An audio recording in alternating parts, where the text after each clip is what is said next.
па дополнително ќе не се приклучуваат. Да, настанот ќе се снима како што видовте и при тоа ќе биде и стримуван на Facebook.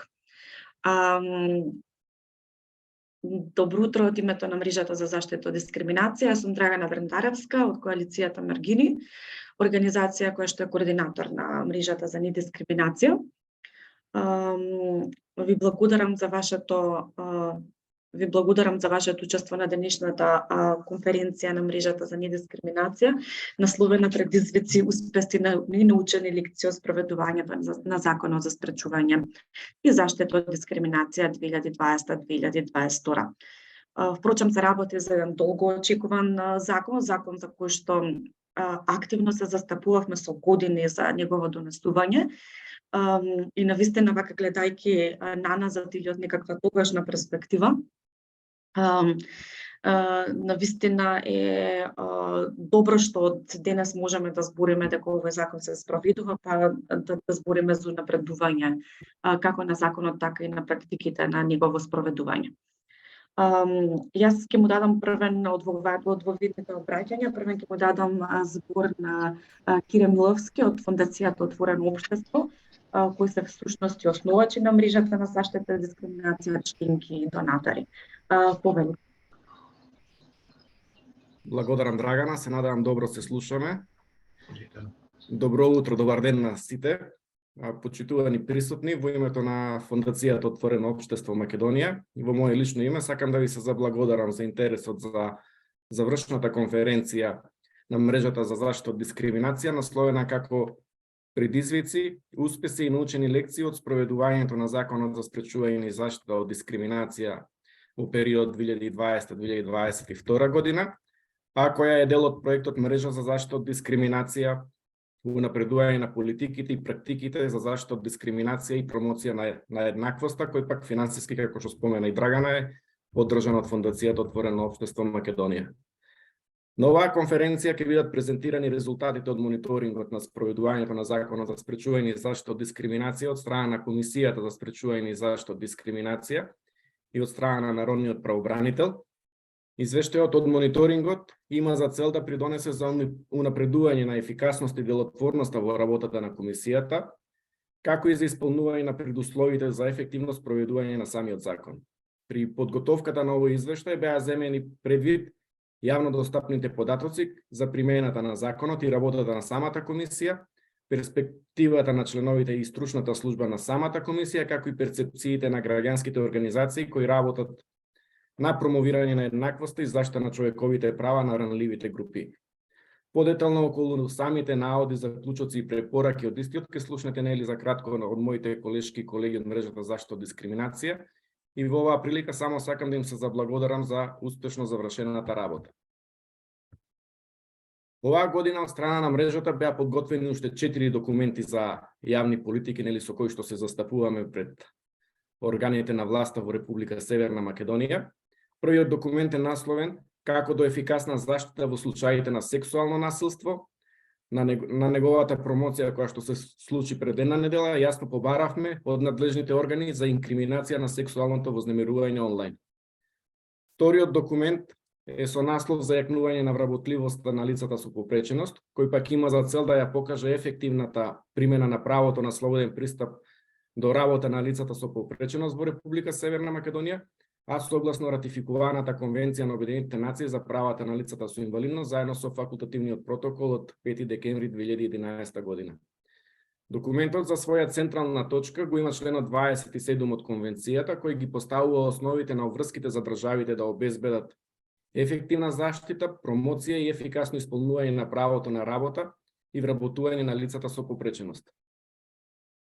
Со третиот документ, индивидуалните земјоделци и нивните права имаат ли право на платено породилно општество, ЛАК Агролидерот Кривогаштани, Фондацијата Отворено општество Македонија и мрежата за заштита од дискриминација побараа системско решение за платено породилно отсуство за жените земјоделки. Беше испратен и допис до Собранието на Република Северна Македонија, кој што го поддржаа повеќе од 70 организации и мрежи на организации.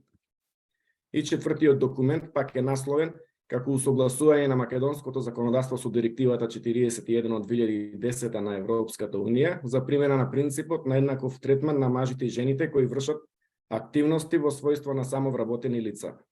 Оваа директива јасно ги дефинира самовработените лица и сопружниците или животните партнери на самовработените лица и воедно по прв пат ги дефинира правата и обврските за самовработените лица и нивните сопружници или животните партнери. Воедно, директивата им овозможува на земјите членки на Унијата да усвојат позитивни мерки за позитивно дејствување насочени кон обезбедување на целосната еднаквост меѓу мажите и жените во работниот век. И во овој документ за јавни политики се потенцира родовата нееднаквост кај нас и родовата дискриминација кои се посебно изразени во областа на работните односи, и тоа во сите делови што се опфатени со работните односи, како што е пристапот до вработување, уредувањето на работниот однос,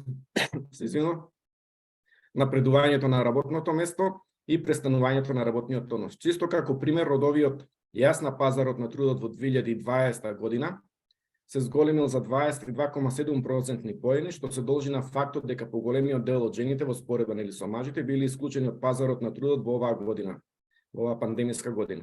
Стапката на вработеност кај мажите од 20 до 64 години во 2020 година изнесувал 68,9%, додека кај жените само 49%, што резултира со висок родов јас во вработеноста од 19,9% поени.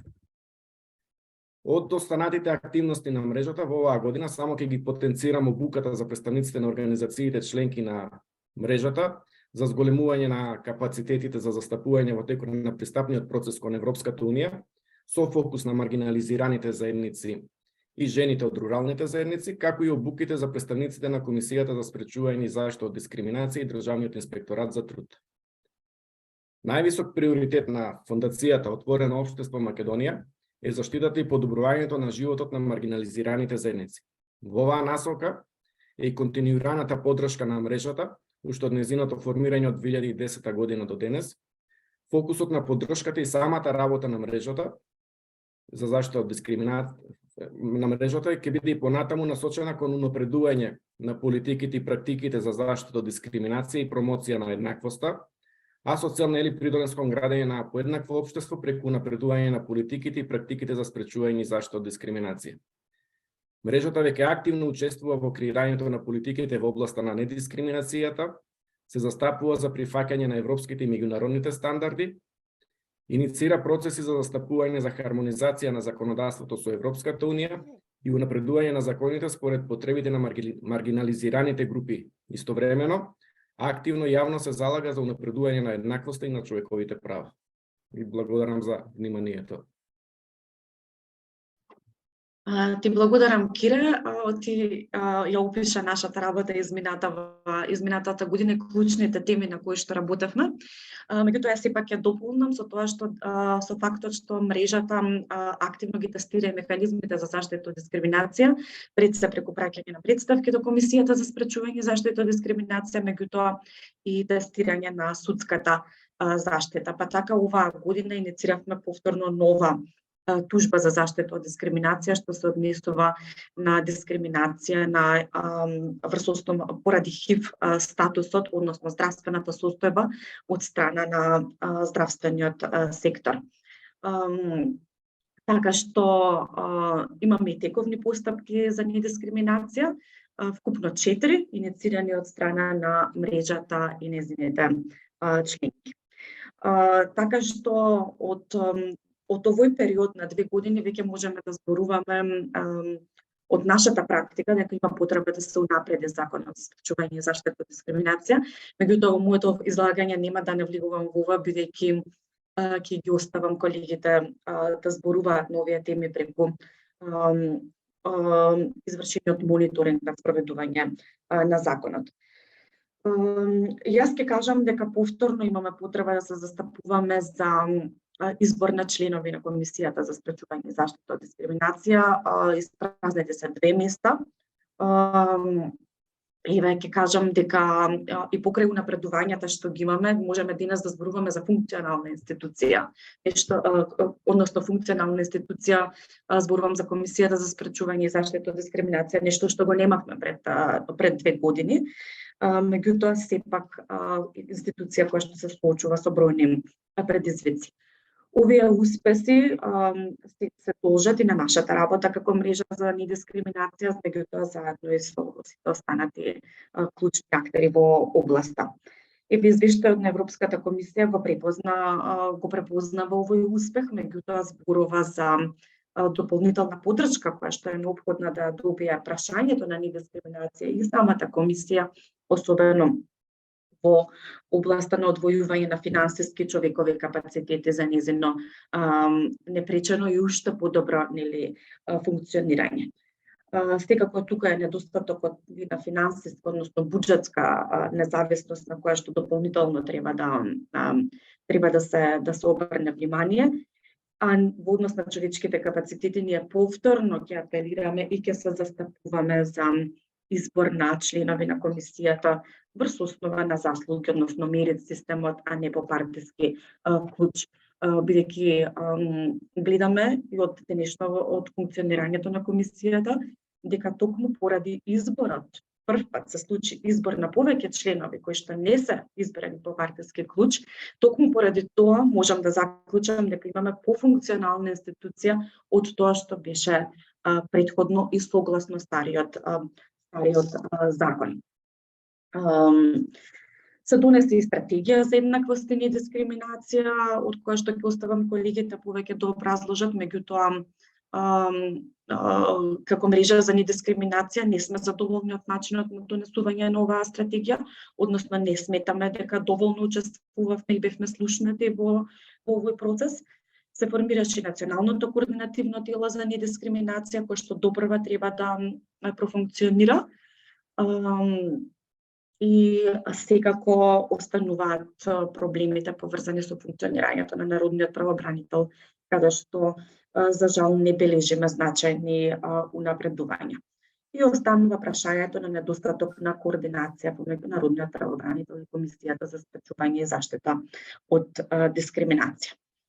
Наспроти овие унапредувања што ги имаме генерално во однос на институционалната и законската рамка, сепак она што се случува на терен меѓу маргинализираните групи, ромите, лицата со попреченост, ЛГБТ луѓето, жените, тука немаме се уште за жал никакви значајни унапредувања.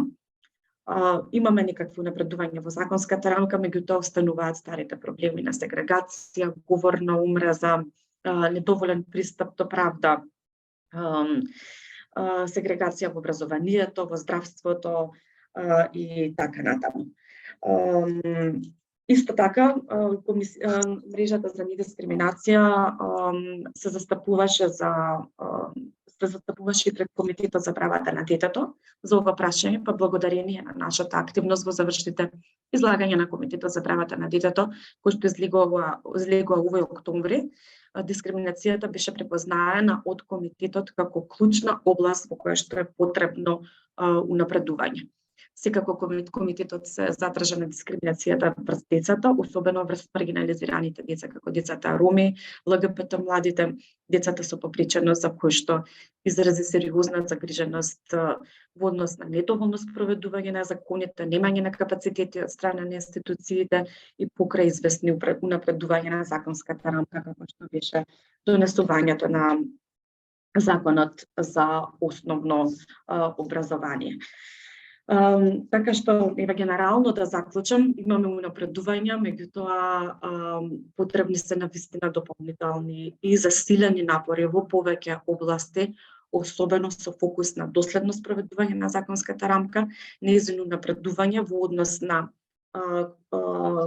хармонизација со правото на ЕУ во областа на правото на ЕУ за еднаквост, меѓутоа и јакнење на капацитетите на институциите. Следно ќе му давам збор на Игор Јадровски, член на Комисијата за недискриминација, претходно член на мрежата за недискриминација, да се осврне на нивната работа, да оцени нивната работа и да даде едно воведно излагање. Благодарам. Ти благодарам, Драгана. Добар ден и од мене. Многу ми е драго што има волку голем број на учесници, макар и виртуелно, онлайн.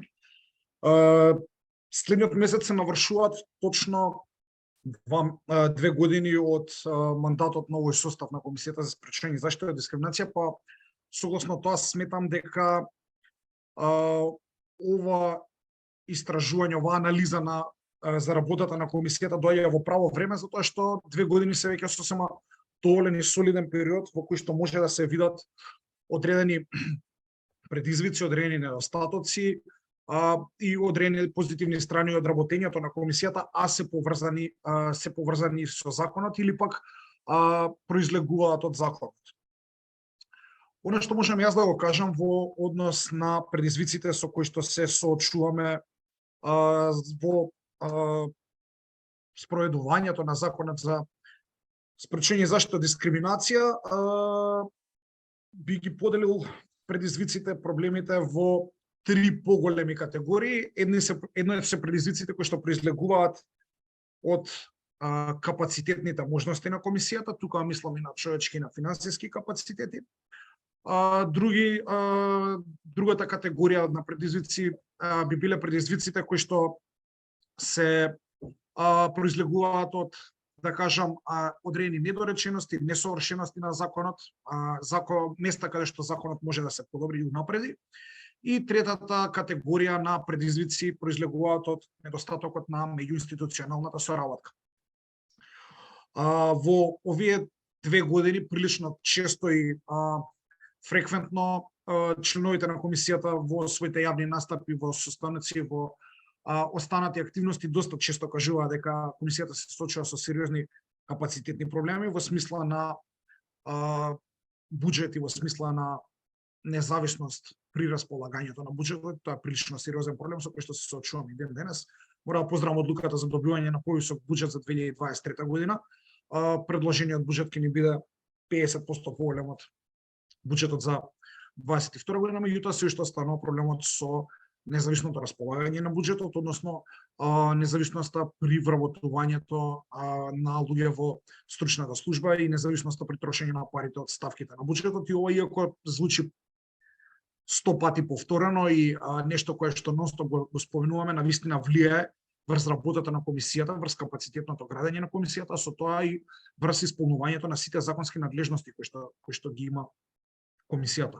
Во однос на човечките капацитети, се наоѓаме во многу незгоден период, каде што добар дел, или рече се сите од државни институции, органи на управата, не добиваат многу вработување, па ние ќе се соочиме со предизвик во 2023 година за надоградување на тимот на стручната служба, особено оние оделенија кои што работат на предмети, кои што работат на превенција од дискриминација, бидејќи практично немаме дозвола за вработување во 2023 година и ќе мора да се снаоѓаме со преземање на службеници од други институции.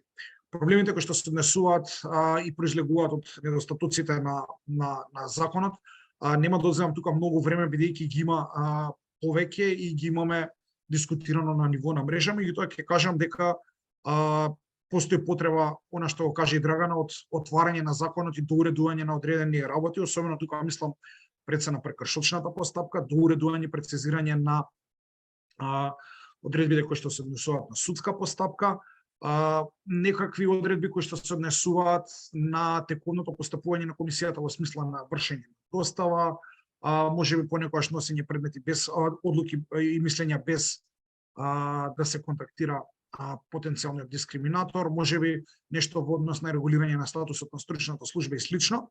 Морам да кажам дека ние сме како комисија во постојан контакт со мрежата за спречување и заштита од дискриминација и во однос на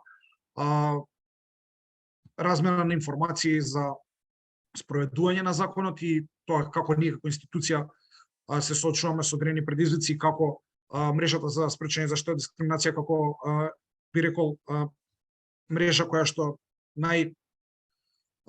често и поднесува представки, го познава законот, како некој кој што го користи законот, се соочува со предизвици, меѓутоа од друга страна исто така сме во контакт за капацитетно градење на членовите стручната служба.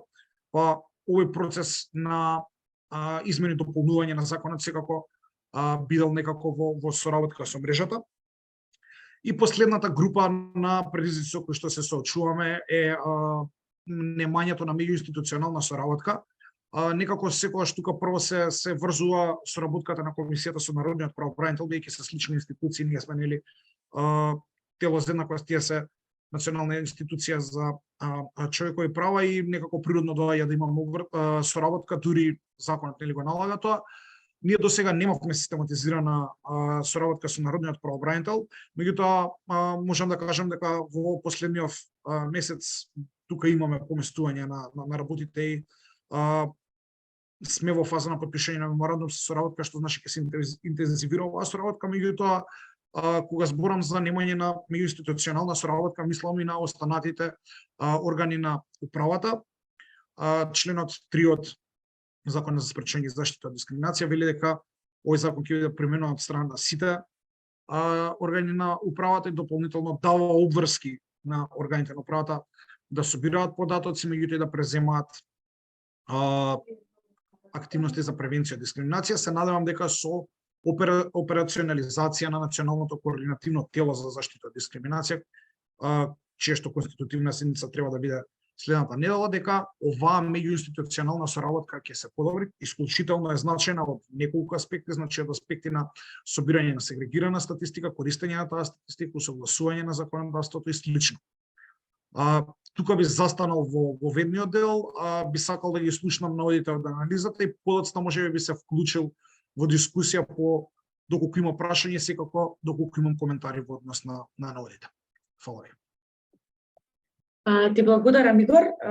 Јас само ќе дополнам во однос на тоа што треба да значи измени на Законот за спречување и заштита од дискриминација. Нема да навлегувам во некои детали кои што ги имаме утврдено со оглед на спроведувањето на постапките за недискриминација. Меѓутоа, како една област за која што нема да се откажеме по застапувањето, а тоа е доуредувањето на постапката за избор на членови на Комисијата за спречување и заштита од дискриминација. Веќе имавме таков обид, неуспешен. Меѓутоа, еве во 2020, мислам, нашиот амандман на законот не се прифати, на членот 18. Нашата идеја беше, нашето барање беше постапката да се доуреди, да биде потранспарентна, поинклузивна, да има прецизни рокови за секоја фаза од постапката и таа да биде налик на постапката за избор на членови на антикорупцијската комисија. Меѓутоа, еве, не се прифати амандманот, а во 2021 година Собранието спроведе постапка за избор на еден член на Комисијата за недискриминација, постапка во која што се изодеа сите фази, меѓутоа на крај немаше одлука, односно Собранието не донесе одлука кој од кандидатите ќе биде избран, иако имаше кандидати кои што ги исполнуваа законските услови.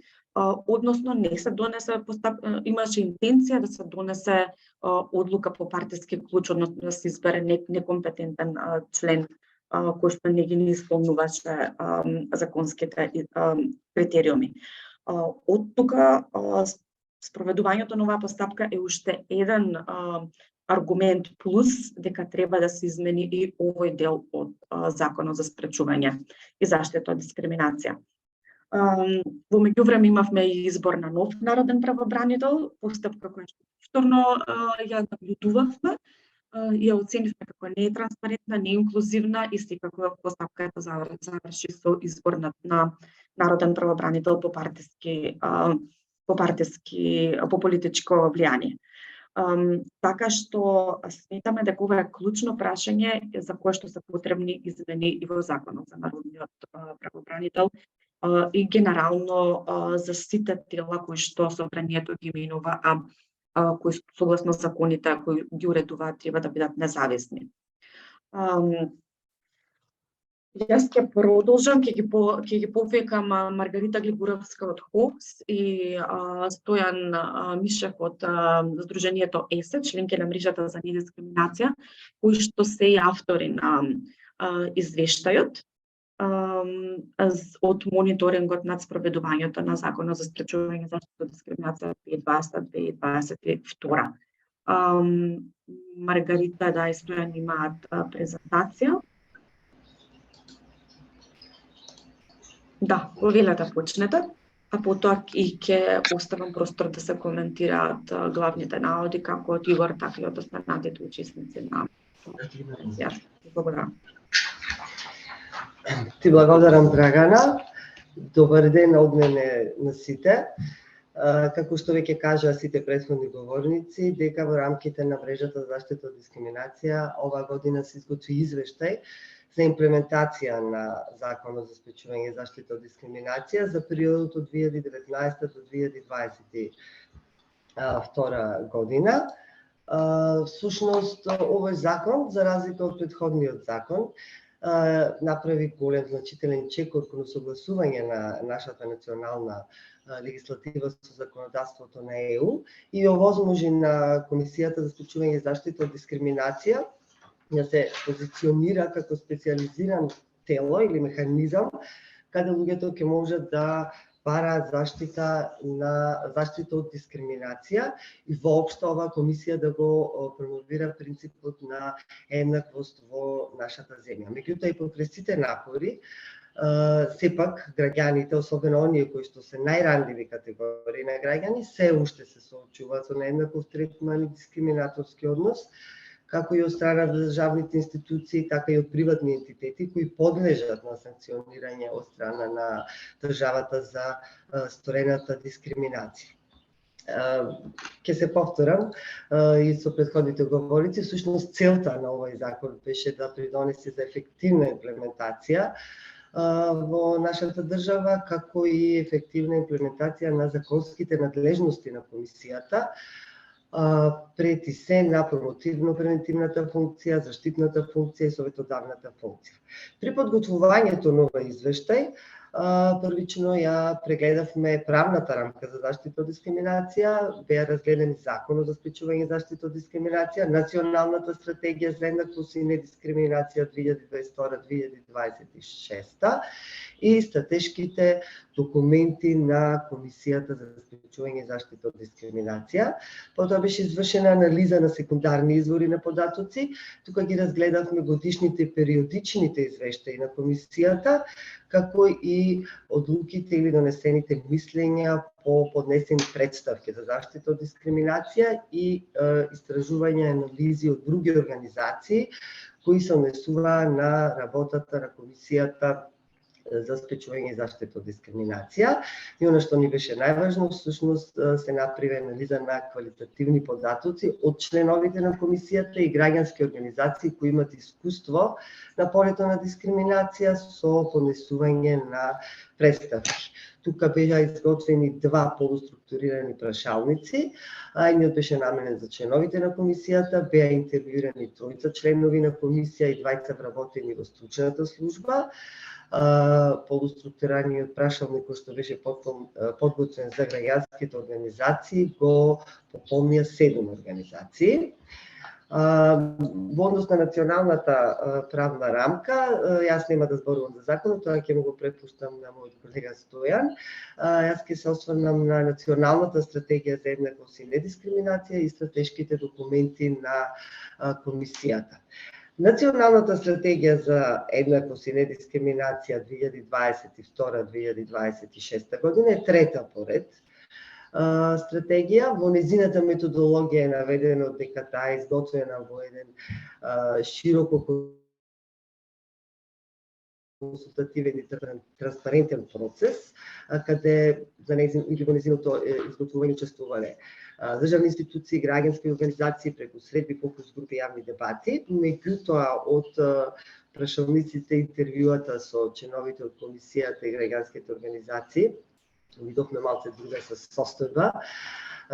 Сега ќе ги наведам оние недостатоци кои што сметам дека се најважни, меѓутоа подетално се обработени во самиот извештај.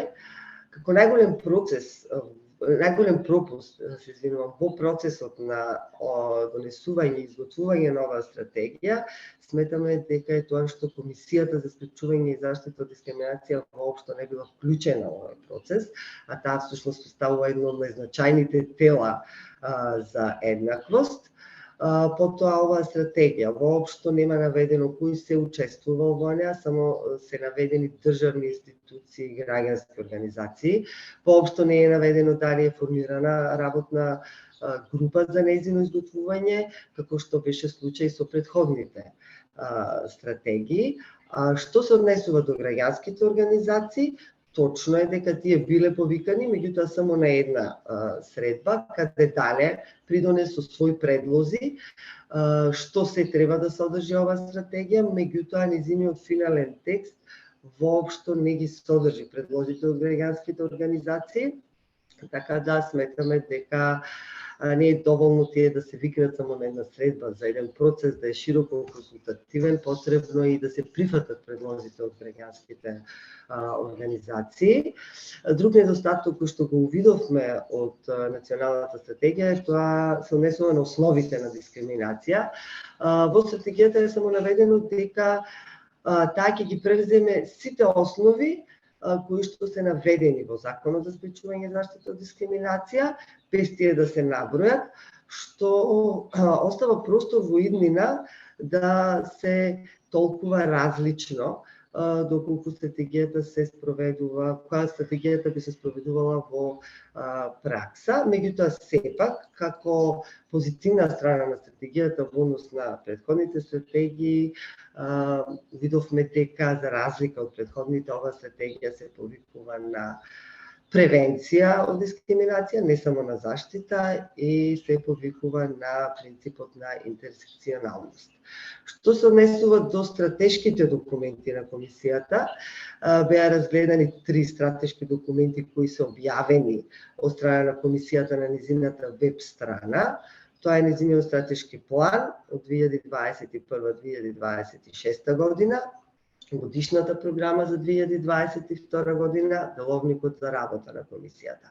Покрај овие документи беа разгледани и други документи, правилникот за заштита на лични податоци, правилник за постапување по представки, интерен акт за формирање на совет од давни тела од експерти и комуникацијската стратегија. Од анализата на сите овие документи, како недостатоци, утврдивме дека првично сите овие документи не се јавно достапни на веб страната и фејсбук страната, како медиуми кои комисијата ги користи за да ги информира граѓаните. Се извинувам, некој се вмеша. Друг генерален недостаток што се прави од анализата е тоа дека дел од активностите кои што се предвидени во овие документи се реализирани, дел тековно се реализираат, а некои воопшто не се ни започнати да се реализираат. Друг недостаток кој го констатиравме е тоа што во документите воопшто не е предвидено на кој начин тие ќе се спроведуваат, кој е одговорен да го следи нивното спроведување и соодветен буџет за реализација на овие активности. Ова го констатиравме уште повеќе што во годишниот план за 2022 година комисијата, една од активностите на комисијата е и надворешна евалуација на овие документи или на стратешките документи од комисијата, која би придонела за нивно развивање и посоодветна примена од страна на комисијата. Деловникот за работа, најголем недостаток од деловникот за работа, утврдивме дека има еден член, една одредба за тоа како треба и што треба да содржи мислењето по поднесени представки, меѓутоа она што недостасува е темелни одредби за тоа како треба да изгледа мислењето, за сите мислења да бидат унифицирани од страна на комисионерите, бидејќи Стојан повеќе ќе зборува во заштитната функција. Во текот на анализата утврдивме голем број на различни мислења по поднесени представки. И она што е најважно е комуникацијската стратегија, која комисијата ја има донесено, меѓутоа таа не е усвоена и како што напоменав не е јавно достапна. Таа е многу потребна за како комисијата би комуницирала со јавноста и ќе придонесе многу за нејзино унапредување комуникација со јавноста, информирање на граѓаните и воопшто запознавање на граѓаните со ова тело, од причина што се уште голем број на граѓани воопшто и не знаат за ова тело, каде можат да си побараат заштита на своите права. Јас тука ќе завршам. Тука сум во делот за дискусија, доколку некој има прашање, сега ќе му препуштам на мојот колега Стојан за да ги презентира остатокот од извештајот. Ви благодарам.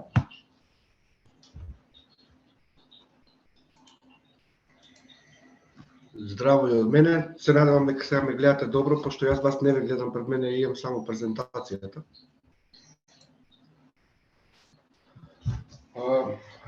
Во делот кој следи ќе се задржиме на спроведувањето во суштина на Законот за спречување и заштита од дискриминацијата и извршувањето на поединечните законски надлежности на самата комисија. Во рамки на самата анализа ги структуриравме или ги поделивме на надлежностите согласно трите основни функции на комисијата, а тоа е извршување, тоа е промотивно-превентивната функција на комисијата, заштитната функција и советодавно експертската функција, па така и ќе ги презентираме. Ќе одиме по функција, каква е состојбата на ниво на спроведување на поединечните законски надлежности и што е потребно да се унапреди за да имаме поефективна имплементација на законот. Инаку она што на почеток сакам да го потенцирам, иако колегите веќе зборуваа за тоа, е дека во суштина основен недостаток кој директно влие врз ефективната имплементација на законот е неисполнувањето на основните законски предуслови за самата имплементација, а тоа е распределбата на потребните финансиски и човечки ресурси за работа на Комисијата за спречување и заштита од дискриминација. Впрочем, и самите колеги веќе го нагласија како проблема, беше нагласен и од страна на Игор Јадровски како член на комисијата. Она што загрижува е дека имаме непочитување на законските одредби од член 15 од законот кои ја гарантираат финансиската независност на комисијата, односно финансиската независност подразбира самостојно планирање на годишниот буџет на комисијата согласно своите надлежности, но и самостојна распределба на предвидените буџетски средства. За илустрација, во 2022 година комисијата буџетирала дека се потребни 45 милиона денари за спроведување на годишната програма, меѓутоа биле одобрени само 15 милиона денари. Во 2023 година наспроти предвидените повторно 45 потребните 40 милиона денари, одобрени се само 22 милиона денари. Истовремено предвидено е согласно актот за систематизација на работно место, предвидено е вработување на 57 нови вработувања во комисијата, меѓутоа комисијата сега работи со 1/5 од овие човечки ресурси, со секако се одразува врз самото спроведување на своите законски обврски во пракса. Воедно не е воспоставена практика на презентирање или бранење на буџетот на комисијата пред собрание, со што беше еден од основните предуслови за финансиската независност, во смисла комисијата е таа која што го планира својот буџет, комисијата е таа која што го презентира и го аргументира одобрувањето на тој буџет пред собрание, а собранието треба да го одобри истиот буџет. Утврдено е во суштина дека во целиот овој процес Министерството за финансии го има финалниот збор, односно таа можност му е дадена согласно законот за извршување на буџети на годишно ниво.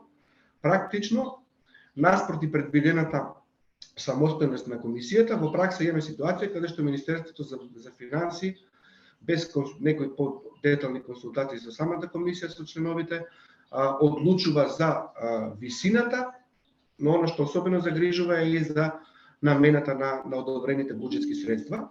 Па така сега имаме една ситуација, иако имаме за илустрација буџетот за 2023 година е 22 милиона, значи имаме покачување во однос на претходната година, меѓутоа предвидените буџетски средства не се согласно она како што имала намера да ги троши самата комисија за спречување и заштита од дискриминација, односно биле наменети средства на пример за не биле воопшто одобрени средства повторно за преземање на превентивни активности, додека истовремено во овој буџет се одобрени средства за опремување на комисијата, која воедно за оваа намена веќе искористила средства во буџетот од 2022 година. Практично од една страна комисијата нема можност самостојно да го предложи буџетот, а и буџетот кој што е даден на располагање не може самостојно да располага со истиот и се јавува во една ситуација, иако буџетот од 22 милиона кој е во сушина недоволен за спроведување на законските надležности на комисијата, истовремено и да не биде потрошен поради немање самостојност во неговата распределба. И ваквата состојба, овој недостаток на финансиски и човечки ресурси сериозно се одразува врз степенот на спроведување на поединечните законски надлежности на комисијата.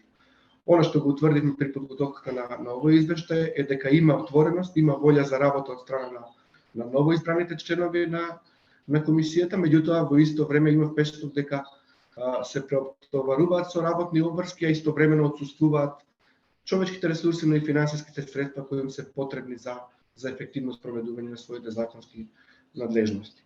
Па така на ниво на сите поединечни функции на комисијата имаме во суштина делумно спроведување на законските надлежности, со тоа што одредени поединечни законски надлежности од членот 21, мислам, од законот во поголема мера се спроведуваат споредено со други. Доколку зборуваме за промотивно-превентивната функција на комисијата, фактички овој недостаток на финансиски ресурси за спроведување на ваков вид на активности во однос на подигањето на свеста во јавноста резултира во тоа да сите активности кои ги има превземено или во кои се вклучила комисијата за спречување и заштита од дискриминација да бидат врз основа на обезбедена финансиска поддршка од страна на домашните, фактички од страна на граѓанските организации и од страна на меѓународните организации. Во ваква ситуација приоритетите и насоките од самите донатори имаат и големо влијание врз видот и обемот на активности кои ги спроведува комисијата. Понатаму спроведените превентивни активности се воглавно преку соработка со самите организации и тоа во форма на поддршка на нивните кампањи, а помалку преку самостојно спроведување на активности од страна на комисијата, зашто придонесува и тоа што се уште не е усвоена комуникацијската стратегија и комуникацијскиот план кој што воедно би биле алатка за по зголемување на видливоста на комисијата во јавноста, но и за по-добро таргетирање на одредени различни целни групи, без разлика дали станува за збор за општа јавност, стручна јавност или за ранливи групи на граѓани кои се особено погодени од дискриминацијата. Генерално има подобрување во однос на транспарентноста на комисијата и видот и објавувањето на информации за нејзината работа. Значително е подобрена и функционална новата веб страна на комисијата која содржи повеќе информации, почнувајќи од актите за работа за кои зборуваше Маргарита, понатаму видот на донесени одлуки по кои постапувала комисијата, но и тековни настани на кои учествувале членовите на самата комисија. Комисијата има превземено почетни активности за запознавање на јавноста за работата, како и за подигање на свеста во јавноста, информирање и едукација. Подготвени се општи препораки со кои се опфатени ромите и лицата со попреченост, а започнати се и превземање на активности на локално ниво, што ги оценивме како позитивен пример и практика која треба да продолжи во иднина со опфаќање на поголем број градови и особено со превземање на конкретни активности во руралните средини, земајќи предвид дека лицата во руралните средини од една страна се недоволно информирани, а од друга страна немаат пристап не само до комисијата за спречување и заштита од дискриминација, туку генерално во однос на законските можности за решавање на секојдневните правни проблеми со кои што се соочуваат. Позитивно е тоа што на локално ниво спомнав, комисијата има организирано во 7 градови отворени денови во кои ја запознала јавноста со тоа што претставува дискриминацијата и каква е постапката за заштита од дискриминација пред комисијата, во кои се надлежностите на самата комисија. Како резултат на ваквите настани имало пријавување на дискриминација или поднесени представки за заштита од дискриминација од граѓани кои имале можност да се запознаат со комисијата во текот на отворените денови, а исто така позитивно е оценето и организирање на обуки за стручна јавност, односно за представници на единици на локална самоуправа, центри за социјална работа, агенции за вработување и други институции на локално ниво во 8 градови во државата. Исто потребно е во иднина да се продолжи со вакви вид на активности, со тоа што ќе се продлабочат обемот на активности, но и ќе се опфатат повеќе ранливи групи. Споменатите обуки се однесуваа на унапредување на состојбата на ромската заедница во државата и сметаме дека е потребно во иднина комисијата преку ваков вид на обуки за јакнење капацитети на практични институции да се фокусира и на правата на другите ранливи групи на граѓани, како што се жените, лицата кои потребуваат дроги, сексуалните работници, ЛГБТ заедницата, особено оние за кои што веќе имаат утврдено постоење на дискриминација при постапувањето во индивидуални случаи. Наспроти овие активности, ако зборуваме за промотивно-превентивната функција, во помала мера се спроведуваат активностите или изостануваат активности во смисла на давање на придонес во подготовка на програми од областта на формално и неформално образование и подготовка на посебни извештаи за прашања поврзани со еднаквоста и недискриминацијата. Она што исто така е карактеристично е дека главните канали за комуникација кои користи комисијата се социјалните медиуми, односно има редовно објавување на податци на Facebook страната и на веб страната на комисијата кои се главниот канал за комуникација со јавноста, а помалку се застапеноста на членовите во традиционалните медиуми. Од овој аспект ограничено е влијанието врз подигањето на свеста во јавноста и во однос на подобрувањето на разбирањето за прашањето со еднаквост и недискриминацијата, во оглавното како резултат на ова што го напоменав, во вклучувањето преку социјалните и помалата застапеност преку традиционалните медиуми, но и како деловно вклучување, како и на резултат на деловно вклучување на општата јавност, стручна јавност и ранливи групи на граѓани, односно нивното опфаќање со активностите кои ги спровела комисијата. За унапредување на состојбите во делот на спроведување на промотивна превентивна функција, потребно е комисијата да се планираат најпрво она што е основно е планирање и распределба на соодветни буџетски средства и човечки ресурси за спроведување на оваа функција од страна на комисијата.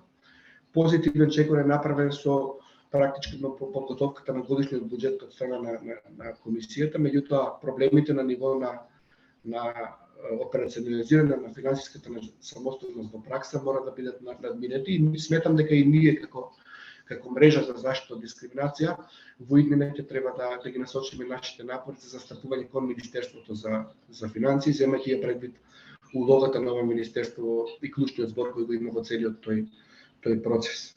Истовремено потребно е да се зајакнат знањата и вештините членовите на комисијата за спроведување на поединечните законски надлежности во рамки на промотивно-превентивната функција, како што е давањето на придонес за програми во формално и неформално образование и подготовката на тематските извештаи.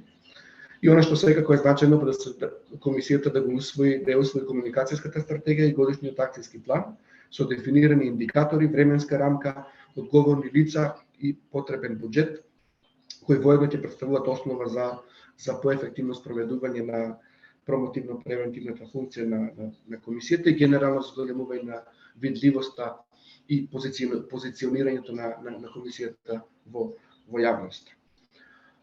Истовремено е да се, она што веќе го напоменав, продлабочи видот на превентивни активности, поголема застапеност во рурални средини и поголема застапеност на одделни ранливи групи на граѓани кои што ги напоменав, но и да се продлабочат каналите за комуникација со јавност. Да се размисли и за користење на алтернативни канали за комуникација, како што се директните средби со граѓаните. Впрочем, комисијата веќе организирала директни средби односно посета на домаќинствата во ромските заедници, што е позитивен пример и што треба да биде применет и во однос на останати групи на граѓани кои имаат отежнат пристап до информации и до можностите за нивна заштита. Исто така комисијата треба да превземе да зголеми соработката со Министерството за образование и видото за развој и да се проактивно да се вклучи во процесот на ревидирање на учебниците со оглед на тоа дека станува збор за дискриминаторна практика која се повторува, а за која е потребно превземање на низа да кажеме на сериозни чекори во смисла на ревидирање на обемен материјал со цел негово прочистување и да се надмене фактички дискриминаторните содржини во учебниците во формалното образование.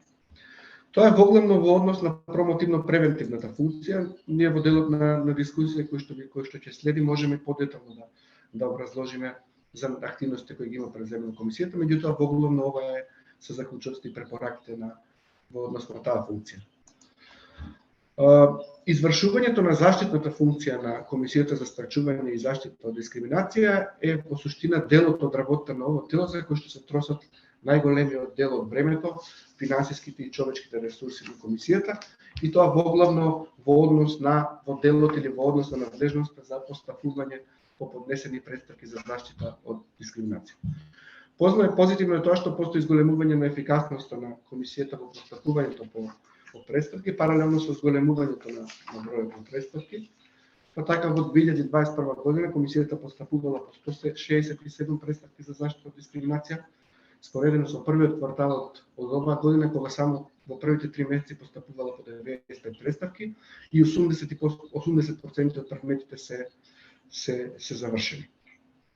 Позитивно се оценети и активностите кои комисијата ги има преземено за обяснување на поставката за пријавување на дискриминација или инициирањето на поставката за заштита од дискриминација, преку преземените активности во делот на надградување на веб страната на Комисијата за спречување, односно наспроти постоечките можности за победување на постапка, постои можност на доградена веб страната за електронско поднесување на претставка за заштита од дискриминација, при што постои електронска форма која што може да се искористи, а истовремено има образец, празен, значи терк од претставка кој може да го симнат, да го испринтат и да го искористат граѓаните кои поднесуваат претставка по пошта или лично во просториите на Комисијата за спречување и заштита од дискриминација. По добивањето на претставката, воспоставен електронски систем кој врши автоматска распределба на предметите помеѓу членовите на комисијата, кој воедно обезбедува и рамномерна распределба на предметите. Истовремено утврдена е пракса на отстапување од рамномерната распределба во смисла во ситуација кога одреден член на комисијата има поголеми познавања или веќе постапувал по предмет од иста област, да речеме дискриминација од одредена здравствена установа, членовите на комисијата меѓусебно да се договорат и да ги разменат предметите, меѓутоа треба да се преземат мерки за ваквата практика и отвара можноста за неравномерна распределба на предмети помеѓу членовите на комисијата и неравномерна распределба на работените во стручната служба во смисла одредени луѓе повеќе да бидат ангажирани со работни обврски споредено со другите и затоа потребно е комисијата да направи пресек на бројот на предмети со кои што работел секој член, но и вработените во стручната служба и да се планираат мерки за поравномерна распределба и подредба вклучување на човечките ресурси. По добивањето на предметот утврдено е сите предмети се дискутираат од страна на членовите, групни на седници на комисијата или преку интерна имејл група која е воспоставена за таа намена, во која се вклучени членовите и вработените во стручната служба. По дискусијата се даваат генерални насоки за подготовката на мислењето, пошто членот на кој што е дадено мислењето го подготвува мислењето во однос на тоа дали постои или не постои дискриминација. Во однос на содржината и формата на донесените мислења во кои што било утврдено постојна дискриминација, утврдено е дека има разлика во начинот на образложување на мислењата, во смисла дека некои мислења содржат повеќе елементи, како што е публикување на меѓународни стандарди за заштита, национална правна рамка, пракса на Европски суд за човекови пракса, домашната судска пракса, додека во други мислења не се застапени во овој обем овие елементи. Фактички не постои унифициран начин на пишување и образложување на мислењата и ова се должи на различните капацитети кои постојат помеѓу на ниво на членови и вработени во стручна служба.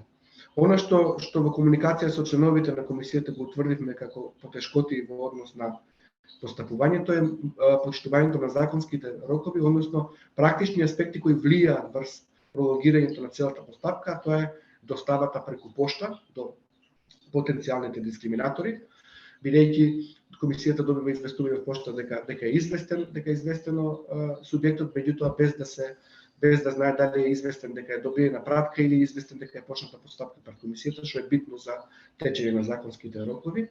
И друго што влие, друг аспект на ниво на постапување што влие што во суштина е одолговлекува постапката во врската за објавување во службен вестник на одлуката во ситуација кога дискриминаторите одбиваат да ги примат мислењата на комисијата. Фактички потребно е прецизирање на законот во овој дел. Она што исто така го утврдивме дека значителен дел од претставките, третина од претставките се отфрлени од страна на комисијата и воглавно се утврдуваат поради неуредност или поради ненадлежност на комисијата. Доколку е неуредна, комисијата го повикува лицето да ја доуреди претставката, а доколку станува збор за ненадлежност, утврдивме дека постои разлика во формата, односно некаде беше одлуката за отфрлање на претставката именувана како одлука, некаде во вид на решение, заклучок и така, меѓутоа тоа се должи на тоа што во Законот за спречување и заштита од дискриминација нема прецизна законска одредба за отфрлање на претставката по основ на ненадлежност и во ваква ситуација членовите на комисијата почнаа да го применуваат Законот за општа управна постапка. Меѓутоа сметаме дека оваа практика треба да биде прекината со оглед на тоа дека станува збор за независно тело, а не за управен орган. И дополнително примената на Законот за општа управна постапка резултира во преземање на дополнителни действија од страна на членовите, како што е подготовка на правна полка и можност дури за водење на жалбена постапка. Имало и случаи кај што била инициирана жалбена постапка против комисијата за донесената одлука, што секако не е соодветно на природата и на статусот на независно тело за заштита на човековите права кој го има самата комисија. Во делот на следење на препораките потребно е да се унапреди постоечкиот систем, затоа што не постои унифициран систем за следење на препораките. Во суштина следењето е врз индивидуално од страна на членовите со поддршка, техничка поддршка од страна на вработените во стручната служба. Истовремено, она што веќе беше нагласено како проблем од страна на колегите претходно е дека има сериозни пропусти во делот на водењето на прекршената постапка и потребно е повторно прецизирање на законските одредби во делот на постапката за прекршти, со оглед на тоа додека до сега биле поведени околу 40 на ваков прекршачни постапки за непочитување на препораките на комисијата, меѓутоа ние се уште немаме судска одлука во која што е утврдено дека дискриминаторите сториле прекршок или не ги почитувале препораките. Па затоа уште еднаш ќе потенцирам дека е потребно е дополнување на прецизирање на законот, сменување на законот за спречување и заштита од дискриминација со цел прецизирање. Во суштина да избегнеме ситуација кога прекршачните судови ќе бидат тие кои што ќе повторно ќе оценуваат дали постоело или не дискриминација во ситуација кога самата комисија веќе го има утврдено постоењето на дискриминација. Од друга страна, потребно е и поголемо извршување на останатите законски надлежности во рамки на заштитната функција. Иако е подобрено поведување на постапките по службена должност, потребно е во суштина да се повеќе да се адресираат проблемите на системски дискриминација, иако инцидентите за кои што или поединечните случаи по кои што постапувала комисијата може да укажат на постоење на системска дискриминација. Комисијата има преземено почетни активности за спроведување на надлежностите во однос на замешување или вклучување во судски постапки за заштита од дискриминација, како и подготовка на стручни мислења. Меѓутоа, наспроти преземените напори на ниво на вклучување или замешување во судски постапки, утврдено е повторно недостаток во смисла на немање прецизна одредба во Законот за парнична постапка, која би овозможила вмешување на комисијата како пријател на судот, па се случува во пракса комисијата во еден случај да биде повикана во својство на сведок, што секако не одговара повторно на статусот и статусот на ова независно тело кое што треба да го има. Затоа е потребно исто така менување на закон, меѓутоа и подобрување на судската пракса во смисла подобра примена на законот од страна на судиите и подобрување на нивното постапување во овој дел. За подобрување на заштитната функција на комисијата треба да бидат подготвени интерни упатства кои ќе вклучат индикатори за квалитетот на подготвените мислења, како и посебен образец со елементи кои треба да бидат образложени во секој од мислената, со цел да се унифицира начинот на пишување и образложување на мислењата.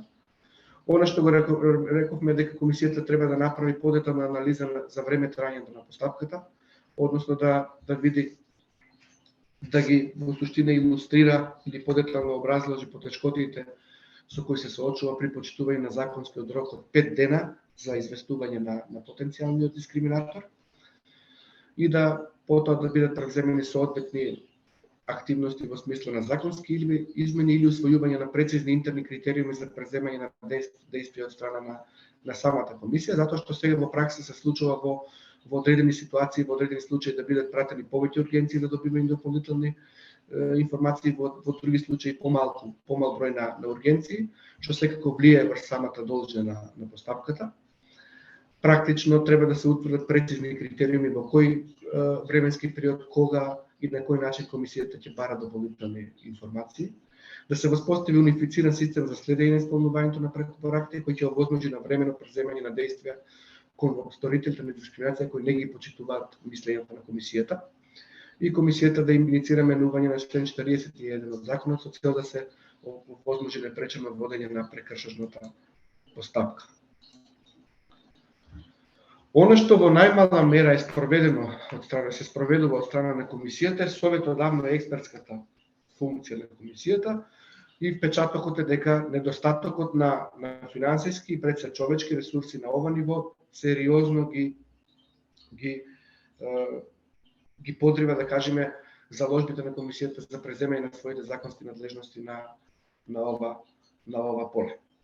Фактички, се она што значи следење на меѓународна правна рамка за заштита на човековите права, за промовирање на еднаквоста и недискриминацијата, следењето на законите, на националната правна рамка, подготовката на мислење за унапредување на овој закон, но и за останатите закони, не се спроведува од страна на самата комисија, иако се преземени почетни чекори како резултат на покана добиена од страна на надлежни институции. Меѓутоа, овде треба да се нагласи отсуството на меѓуинституционална соработка со останатите министерства, пред се овде го мислиме Министерството за труд и социјална политика, која мора да го промени својот однос и проактивно да мислам да се вклучи самата комисија во однос на процесите кои се водат пред ова и пред другите министерства во смисла на информирање за тековните процеси на менување, дополнување, усвојување на закони и активно вклучување во работните групи кои работат на унапредување на националната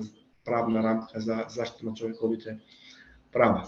Затоа е потребно комисијата да подготви посебен план со индикатори за спроведување на поединечните надлежности во рамки на советодавна експертската функција, организирање на континуирана едукација, односно јакнење на знаењата и вештините на членовите и вработените во стручната служба за меѓународната правна рамка за заштита на човековите права, еднаквоста и недискриминацијата и воспоставување на систем за текотно следење на усвојувањето и имплементација на меѓународна, регионална и национална правна рамка за човековите права. Во суштина треба комисијата да направи поврзување практично она што за крај сакам да заклучам како препорака, да направи еден вид на поврзување помеѓу напорите кои што ги презема на ниво на сите поединечни функции, во смисла она што ќе биде, да кажеме, спроведено на ниво на советодавна експертска функција да биде искористено за спроведување на заштитната и промотивно-превентивната функција. За илустрација да се навртам повторно на давањето на општи препораки, комисијата сега единствениот критериум за давање на општи препораки е постапувањето по претпоставки за заштита од дискриминација во смисла тежина на проблем, општествен интерес и број на лица кои што биле под барање за заштита и затоа се таргетирани лицата со попреченост и ромите. Меѓутоа следењето на, да кажеме, на заклучните препораки и заклучоци од меѓународните тела за заштита на човековите права, како што е на пример меѓународниот комитет на ниво на Обединетите нации за елиминирање на дискриминација врз жените, би укажало на потребата за подготовка на препораки и за оваа ранлива група на граѓани, која што, иако можеби во помала мера се застапени претставките по основ на пол, кои се поднесени до комисијата, меѓутоа веќе 20 на години, почнувајќи од 2005 година наавно, континуирано овој комитет укажува на сериозната дискриминација на жените во нашето општество во различни области од општественото живење. Ова е само еден пример во суштина како би можело да се направи поврзување на поединечните надлежности на функцијата и меѓусебно поврзување на сите три нивоа: превенирање на дискриминацијата, заштита на граѓаните кои се дискриминирани и унапредување на правната рамка за заштита од дискриминација. Во интерес на времето ќе завршам овде, Ви меѓутоа благодарам, да.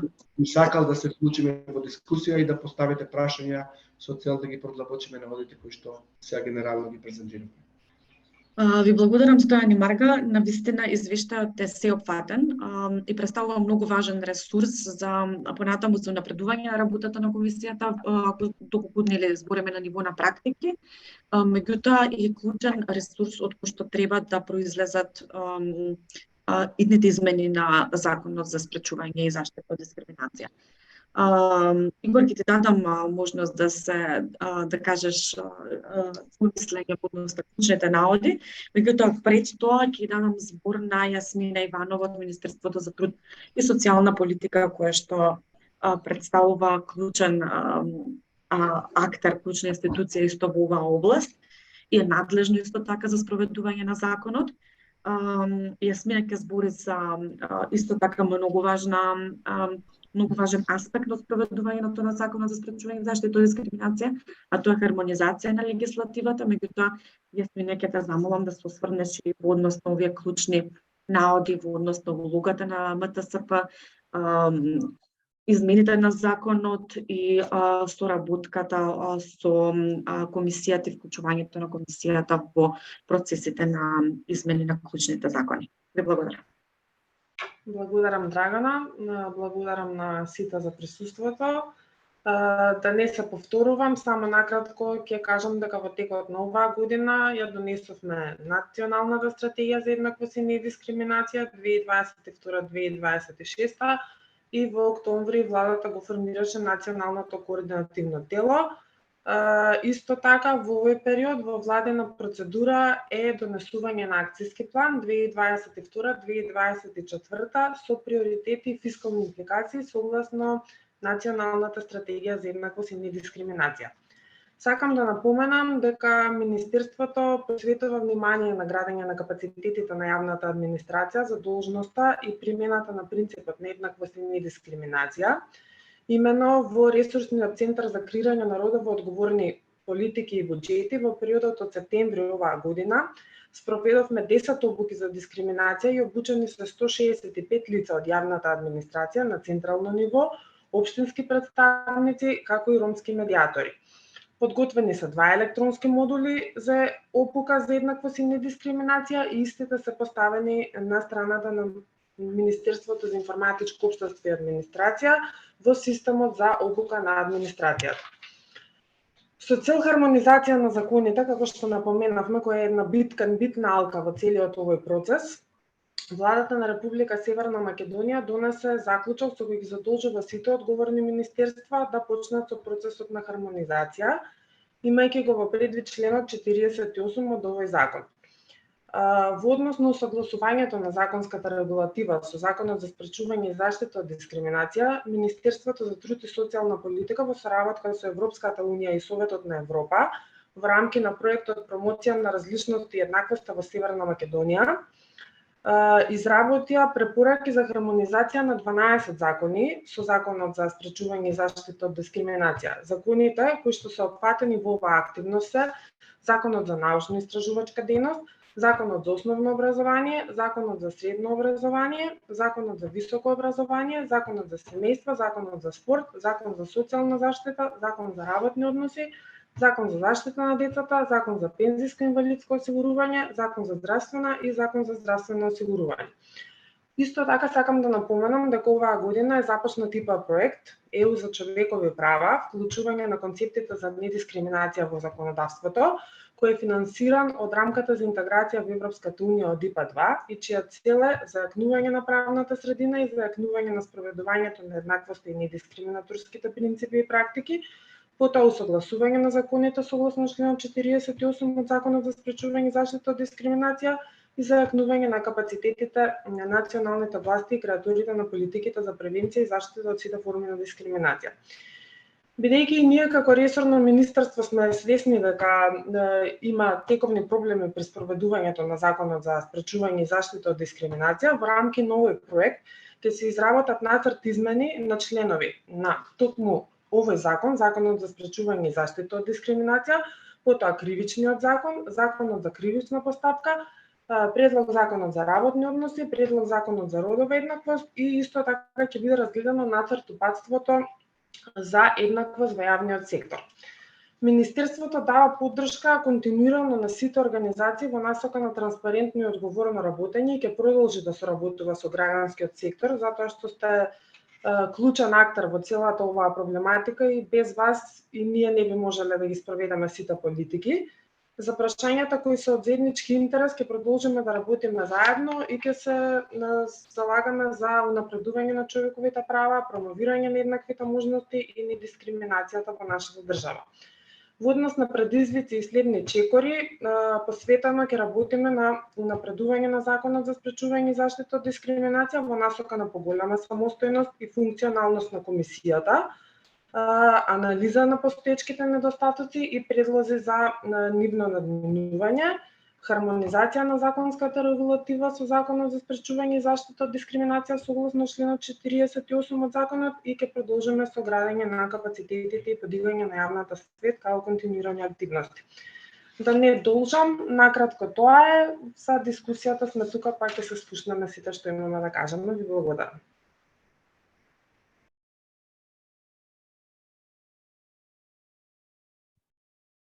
Ти благодарам, Јасмина.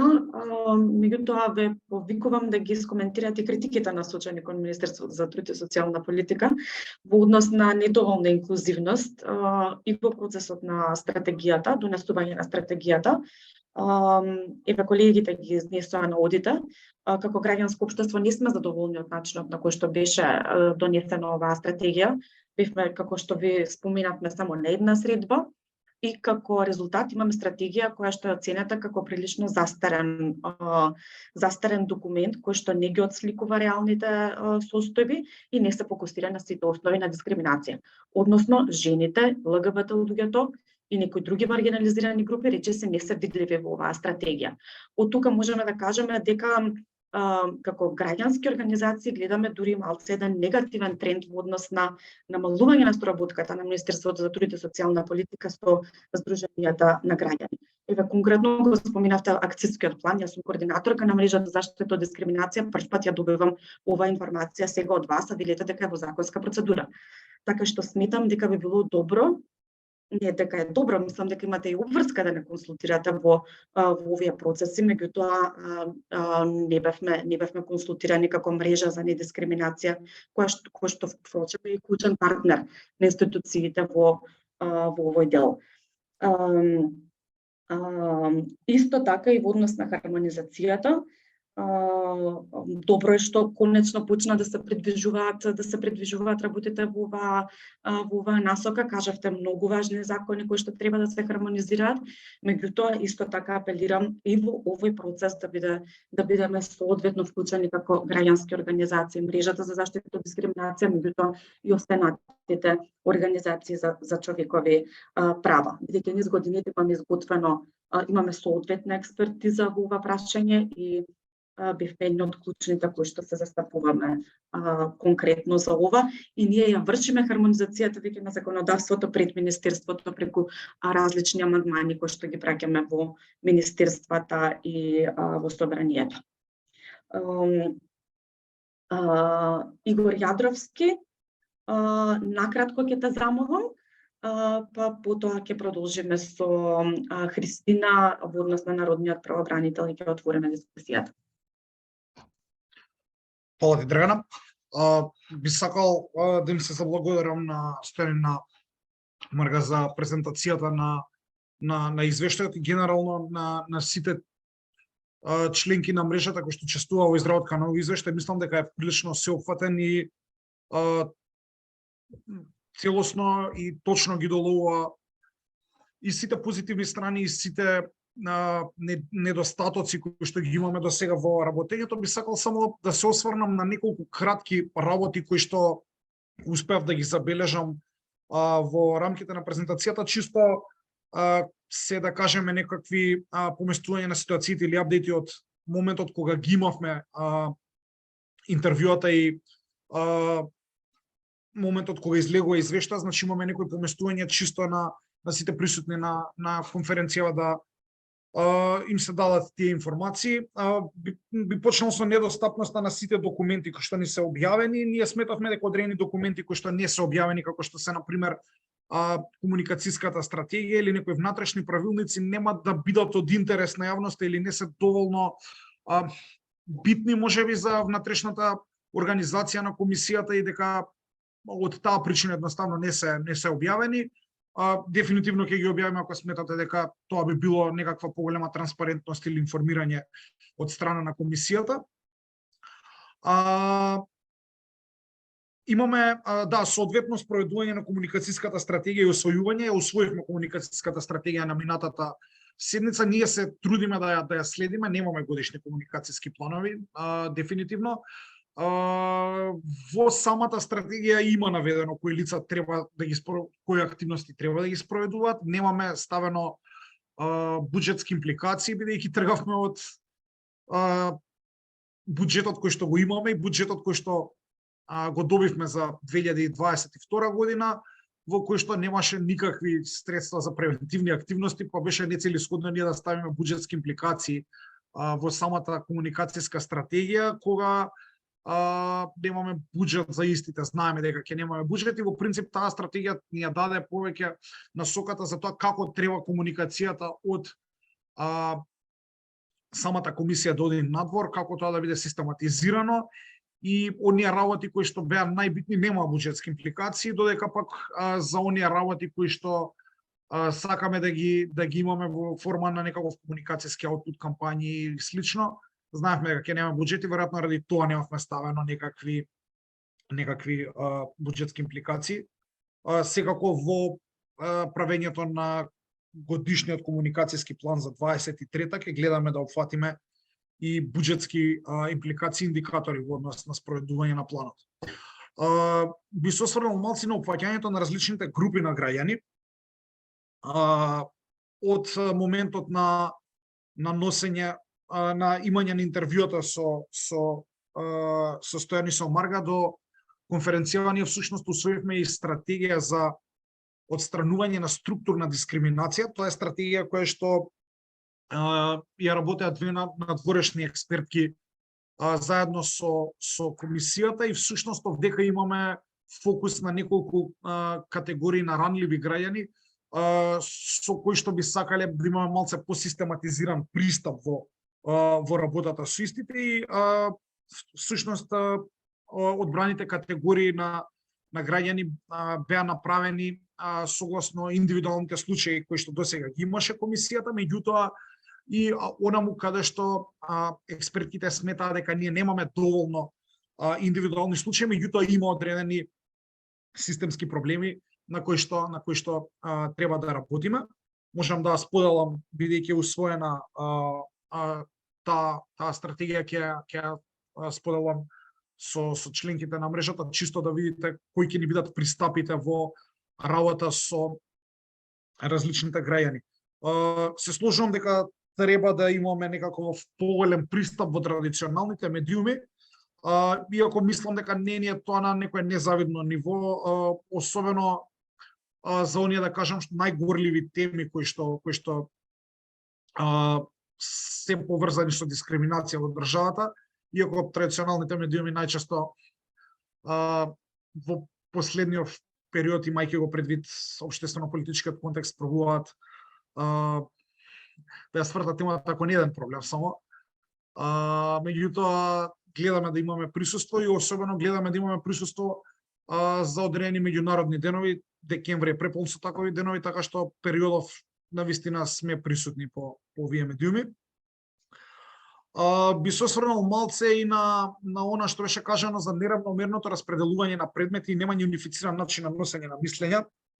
Дефинитивно се согласувам за немањето унифициран начин на носење на мислења, иако ние имаме некаков терк на носење на мислења во смисла на форма, што треба и што е неопходно да има одредено мислење, меѓутоа не знам кој би бил начинот на носење на апсолутно унифицирани образци за носење на мислења, бидејќи имајте предвид дека има 5 членови комисијата и во моментов имаме 6 стручни соработници кои што работат на предмети и многу е тешко од самиот стил на изразување, од самата позадина, искуство, капацитет и знаење да дојдеме до нешто што би било унифицирано мислење во смисла на референцирање на меѓународна пракса, да во одредени случаи почесто го правиме тоа, во одредени случаи го правиме поретко.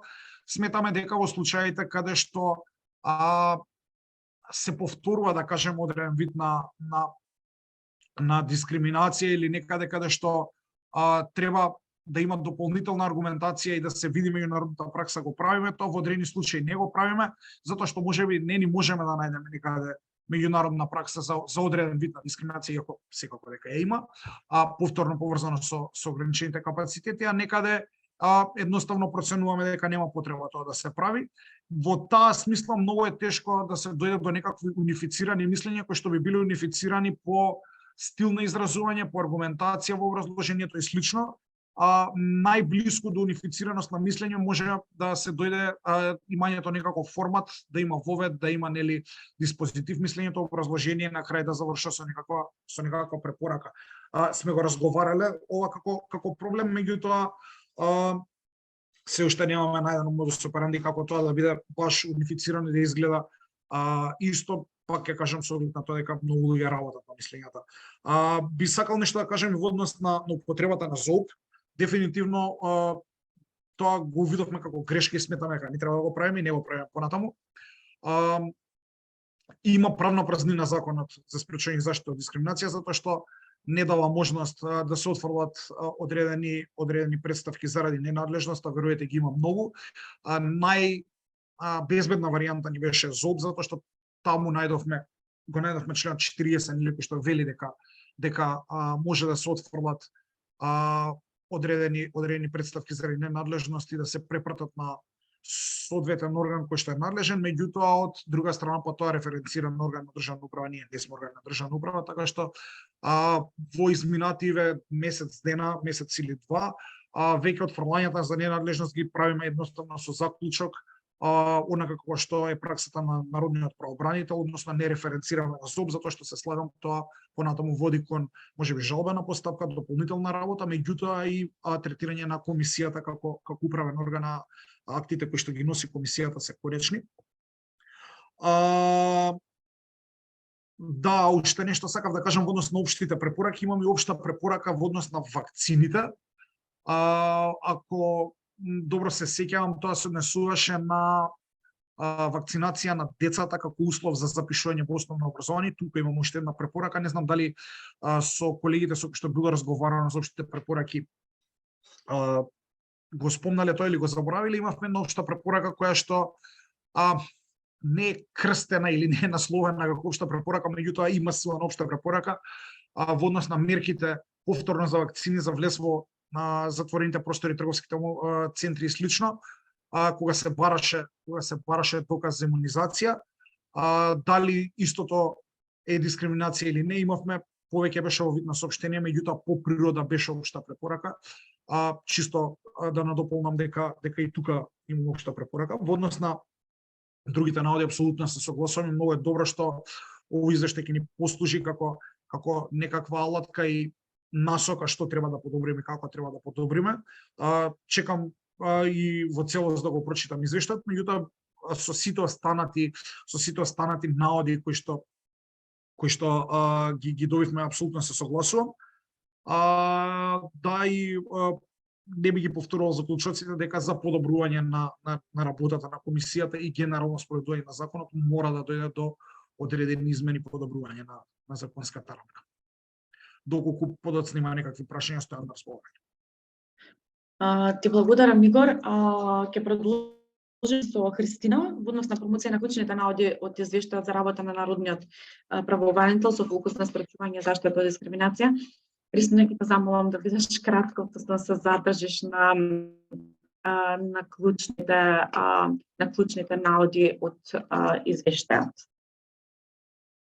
Благодарам. Ти благодарам, Драгана. Дали се слушаме? Дали ја гледате презентацијата? Во ред. Ти благодарам за представувањето.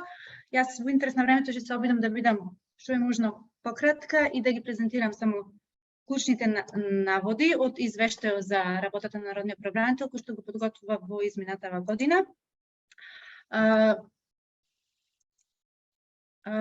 Како што кажав, значи накратко, целта на извештајот ќе представува анализа на примената на законската рамка на заштитата од дискриминација од страна на Народниот правобранител од неколку аспекти, тоа постапувањето по престапки за заштита од дискриминација, спроведување на кампањи за подигање на јавната свест на граѓаните против дискриминација, спроведување на истражувања, иницирање на измени на закони, а истовремено ја представува и соработката на граѓанските организации кои работат на заштитата од дискриминација со Народниот правобранител.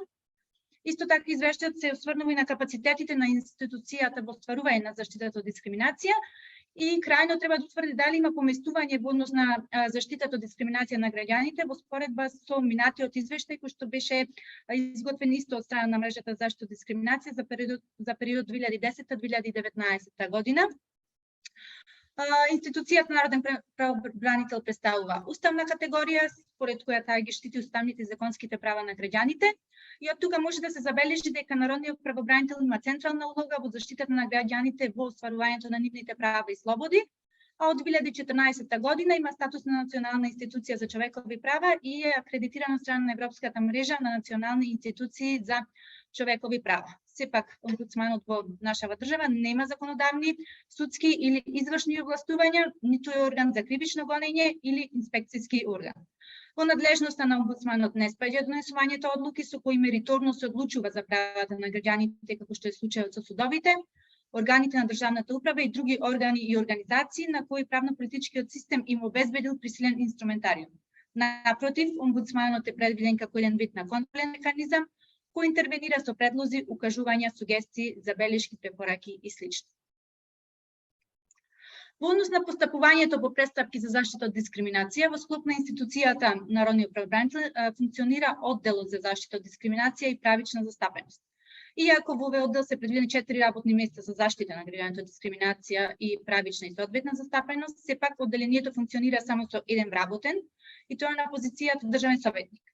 Со ова можеме да заклучиме дека не се посветува доволно внимание на заштитата од дискриминација, бидејќи целото одделение не може да биде функционално и да ја остварува ефективно својата функција само со еден вработен.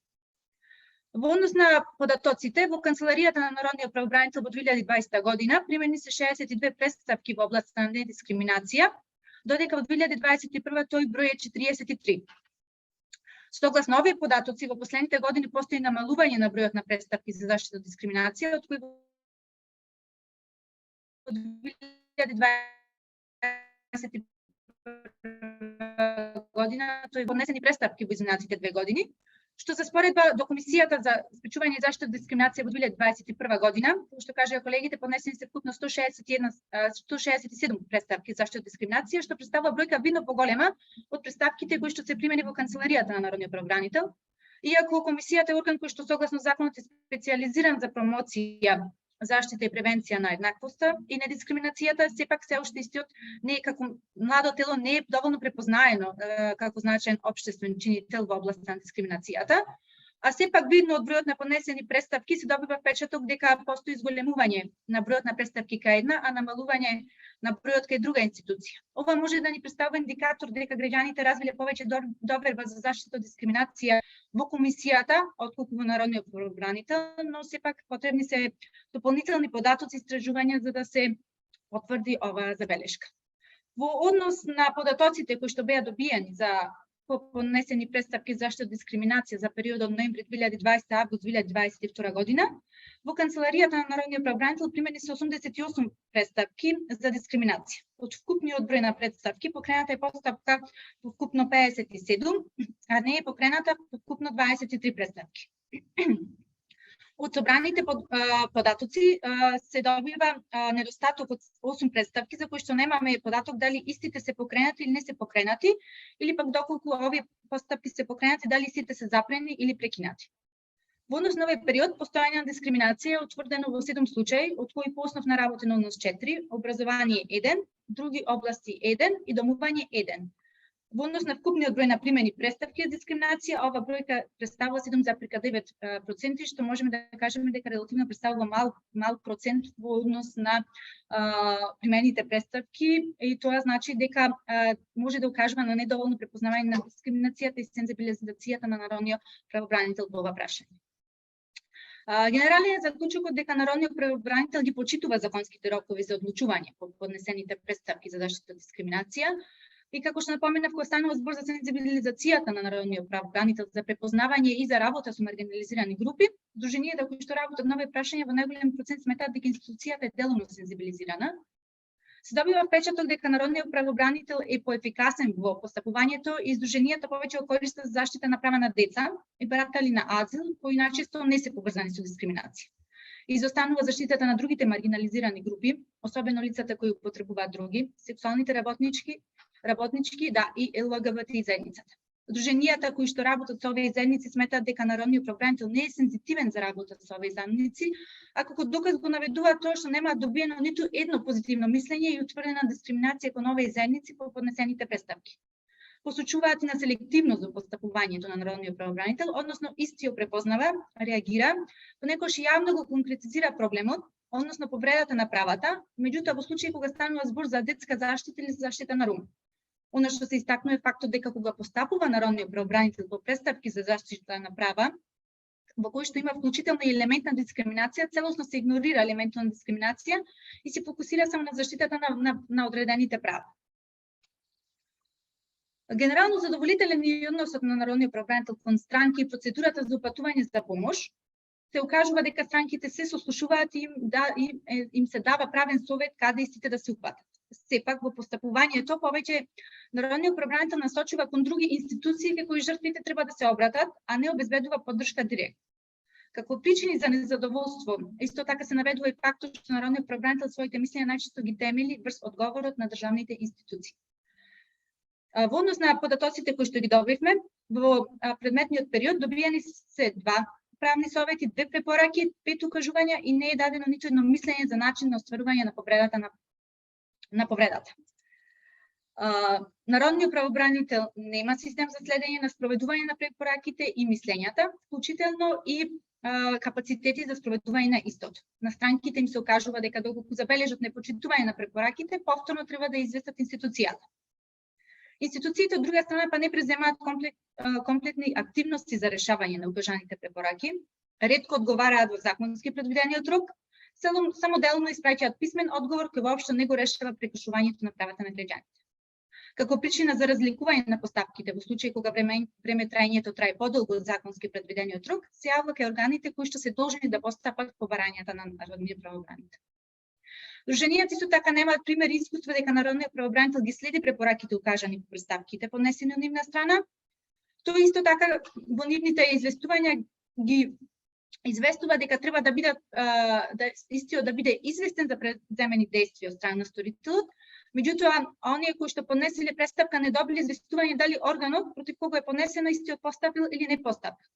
Од тука се добива генерален впечаток и дека во најголема мера државните органи не го сваќаат сериозно народниот правобранител на неговите барања и дека истите не само што не постапуваат, туку често не одговараат, даваат делумни одговори и слично.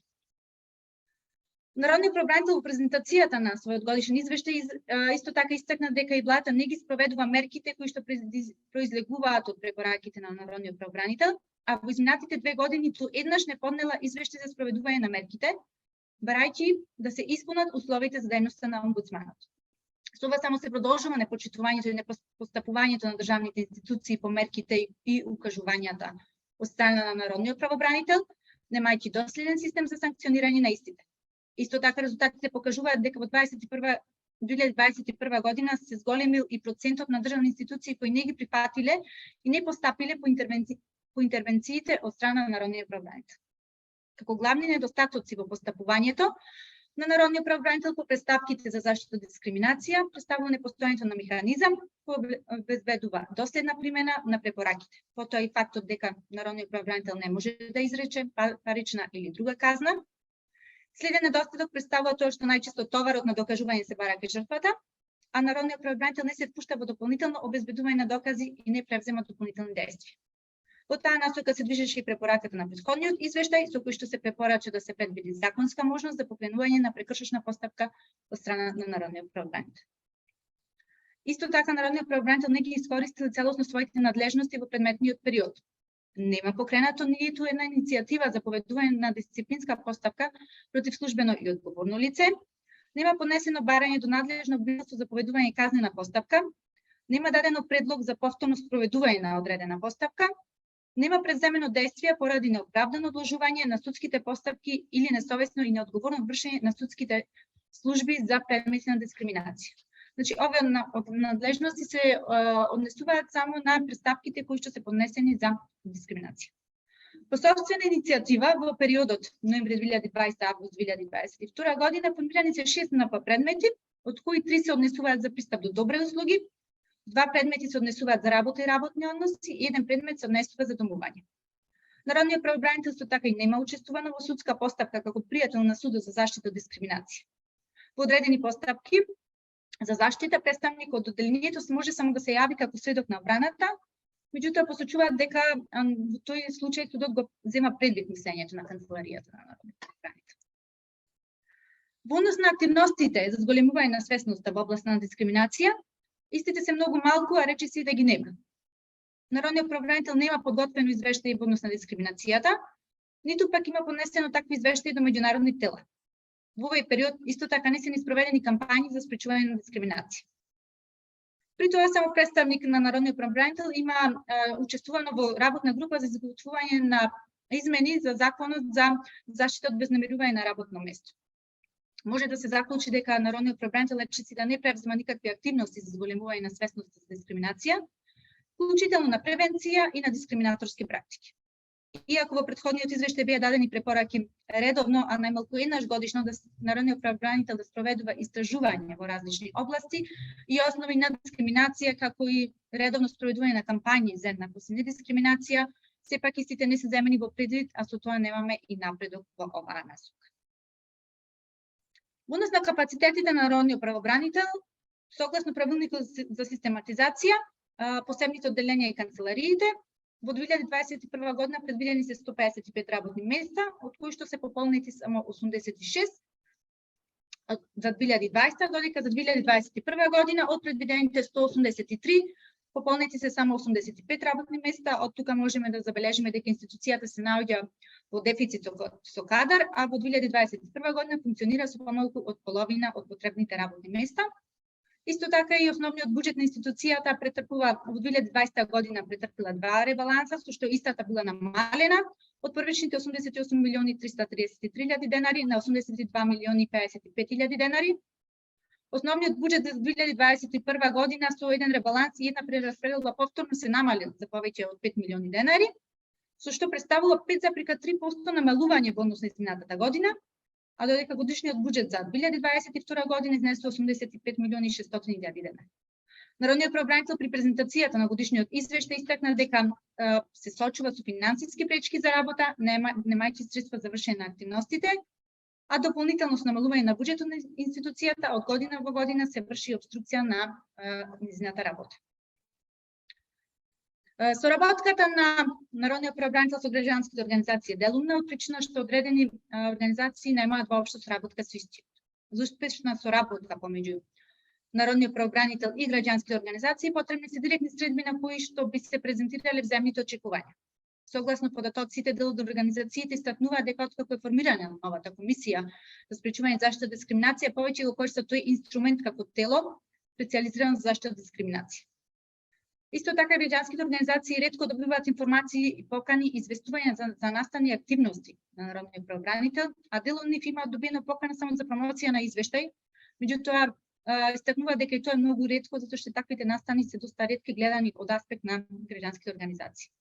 Институцијата исто така мора да стане потранспарентна и на годишно ниво да објавува извештаи за состојбата со дискриминацијата, како и сеопфатни податоци за предметите и одлуките кои ги донесува. Не треба да се исклучи потребата од одржување на редовни конференции за јавноста со цел поголема информираност за работата на институцијата и состојбата со дискриминацијата. Исто така, последните 2 години се намали интензитетот на видливост и активно действување од аспект на целокупната ситуација во нашата држава. За подигање на јавната свест не се потребни само годишни извештаи, туку се потребни и промени во ставовите и однесување кај институциите кои што го диктираат општественото однесување. Институцијата се соочува со недостаток од потребни човечки, финансиски и технички капацитети за исполнување на надлежностите за спречување и заштита од дискриминација. Во таа настока потребно е да се унапреди финансиската независност на институцијата и да се обезбедат средства за реализација на надлежностите.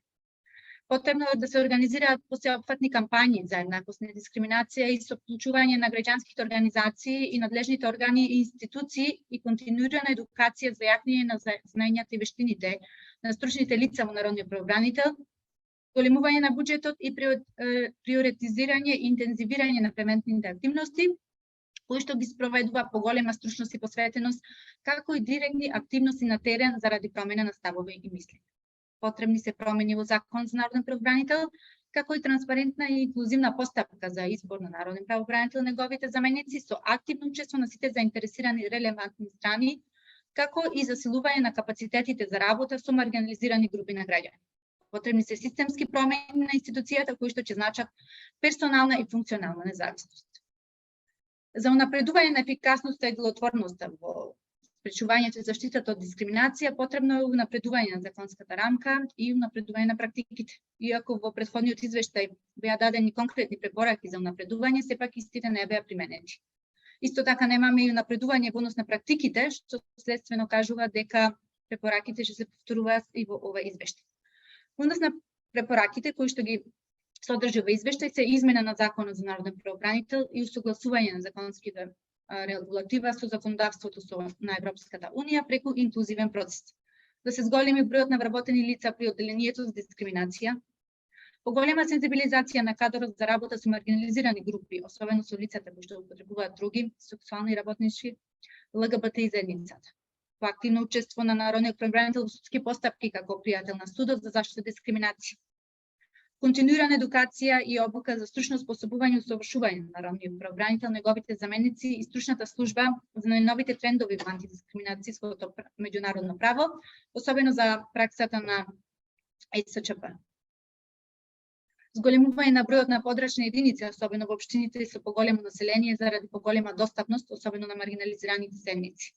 Обезбедување на финансиска зависност на народниот правобранител во согласно со надлежностите, приоритизирање и интензивирање на превентивните активности во областа на дискриминацијата, креирање на систем за следење на спроведување на препораките и мислењата, зголемување на соработката со граѓански организации преку организирање на трибини, дебати, тркализни маси со цел размена на искуства и мислења за напредување на постапувањето во предметите за дискриминација. Народниот правобранител објавува јавни повици за соработка со граѓанските организации на одредени теми важни во конкретни периоди и поголема транспарентност на институцијата, посебно во одредени постапки во кои што биле направени поголеми прекршувања на правата, особено во област на дискриминацијата. Се обидов да бидам најкратка и најбрза што можам. Сепак благодарам, ако има прашања, стојам на располагање. Ти благодарам, Христина, за презентацијата. Меѓутоа, јас морам да заклучам дека од овој извештај, освен што не се повторуваат истите наоди од претходниот извештај од мониторинг на работата на народниот правобранител, јас заклучувам дека всушност имаме не дека немаме унапредување, него имаме уназадување. Имаме податоци како 2 правни совети за 2 години, ниту едно мислење, ниту еден извештај за дискриминација, па сепак има 80 вработени. Едно здружение со 3 вработени на дневно ниво прави повеќе од народниот правобранител за 2 години. Така што јас сметам дека е неопходно да се измени законот за народниот правобранител и да се предвиди едно целосно реформирање на оваа институција која што има многу надлежности, многу важни надлежности, а низ годините наблюдуваме дека станува само се полоша во својата работа. Ќе ве повикам за прашања и коментари по однос на одите на двата извештаја.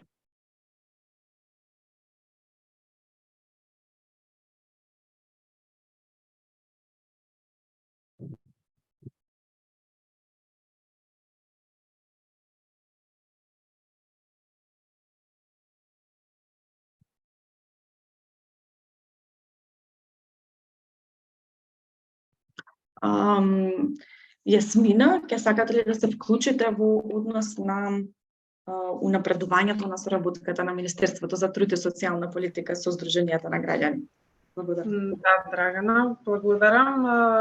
Јас навистина мислам дека можеби не е лошо дали на 3 месеци или на 4 Министерството да почне да организира координативни средби со мрежата, за да бидеме информирани и ние што работите, и вие ние што работиме на полето на дискриминацијата, и мислам дека тоа како пракса треба да се оствари, и мислам дека тогаш би имале навистина поплодна и подобра соработка. Во однос на извештајот, ќе ги земеме препораките сега при отварањето на Законот за спречување и заштита од дискриминација, а исто така сакам да кажам дека во однос на ЛГБТ заедницата, дека Министерството сега при билатералниот скрининг, значи во Брисел за поглавието 23, даде заложба дека ќе анексираме посебна стратешка цел на веќе постоечката стратегија само за овие лица, и навремено ќе бидете известени за процесот и ќе бидете вклучени заедно со нас да изработиме добра стратешка цел која ќе ги задоволи потребите на оваа група на граѓани. Мислам дека е доволно, па се надевам дека во иднина ќе имаме поплодна и многу поуспешна соработка. Да, ви благодарам. Меѓутоа, сепак да појаснам дека ЛГБТ издруженијата заедно со Министерството за труд и социјална политика работеа на акцијски план за унапредување на правата на ЛГБТ и луѓето кои што не беше усвоен. Меѓутоа, еве, конечно преку Европската унија успеавме да издействуваме ваква стратешка цел која се надевам дека ќе биде усвоена во најскор можен рок, и што е најважно, нели, ќе се спроведе тоа, ние клучната. Да, исто така, како се извинувам, исто така една од препораките имаше мисија на ЕКРИ, нели, во нашата држава, ќе биде измени на Законот за спречување и заштита од дискриминација и Законот за народен правобранител со цел поголема функционалност на овие две независни тела. Да. Мислам дека и за тоа ќе бидеме транспарентни и ќе излеземе во пресред за што поуспешна работа на овие две независни тела. Во ред, доколку немаме дополнителни прашања и коментари, јас можам само да ви се заблагодарам за да нас повели. Јас имам едно прашање, доколку дозволите. Емилија Мисирлиевска од Телма телевизија, новинар сум. Да, повелете. Ја следев конференцијата и прашањето не се однесува на извештаите. Доколку ми дозволите, имам прашање за Јадровскиот комисијата за конкретен случај на дискриминација. Да. Ако ми дозволите, значи да не излезе дека вршам некаков упад во конференција. Па сметам дека сака. Да, повелете. Можам да прашам? Мислам дека е најдобро да се слушнете со Јадровски после конференцијава. Еве сам нека стапете во контакт во чат, мислам дека Да, Емилија, сега ќе ви пратам број, може да се слушнеме. Супер. Фала. Немам проблем. Фала многу. Ќе ве побарам. Ако немате прашања во однос на денешните излагања, би му дала збор на Атанас. Во ред. Да, само кратко за извештајот во однос на народен правобранител, со оглед на тоа што какви бројки добиваме од тоа како ги искористуваат своите механизми за контрола и донесување на решенија и заклучоци. Мислам дека измената на народниот правобранител во однос на тоа да му се даде повеќе моќ за да врши регулација и надзор врз институциите кои што сториле дискриминација, би било преурането со оглед на тоа што достапните механизми кои што сега му се достапни согласно позитивната правна рамка не ги искористува. И тоа го гледаме од тоа што правни совети се дадени колку 2, ако не се лажам, во текот на целата година, така што мислам дека секои дополнителни механизми би биле не би биле безпредметни, туку би биле преуранети со оглед на тоа што тој веќе не ги искористува возможните механизми, а камо ли дополнителни механизми кои што би му се дале со новото законско решение. Така што мислам дека прво би требало да се фокусираме не само на зајакнување, туку на едуцирање у принцип или едноставно до оформување на постоечките капацитети, а подоцна на доградување на законските решенија кои што претпоставувам дека може и ќе се искористат во противна насока, имајќи ги во предходните искуства. Благодарам.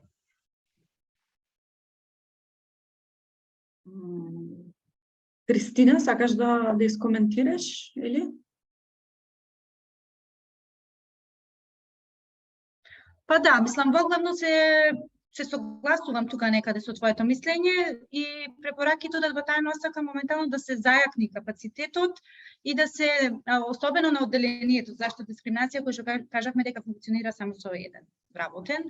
Сметаме дека и самиот вработен истакнува дека му е потребно поголема екипа за да може превентивно да се работи на заштитата од дискриминација и на превентивно, а и по преставките, а исто така согласно своите планови, значи одделението за дискриминација функционира само во канцеларијата во Скопје. Така да за таа цел јас сметам дека е подобро истото да се назначи, да се зголеми во подрачните единици во општините, особено во оние општини каде што има поголем број на жители и од заштитата од дискриминација да не се одвива само од подрачната канцеларија во Скопје. Сепак исто така поголема буџетска независност на одделението, бидејќи и овој податок не го презентира во извештајот, меѓутоа исто така канцеларијата нема ниту една одлука одржана во предметниот период за заштита од дискриминација на вработените. Сепак истите кажуваат дека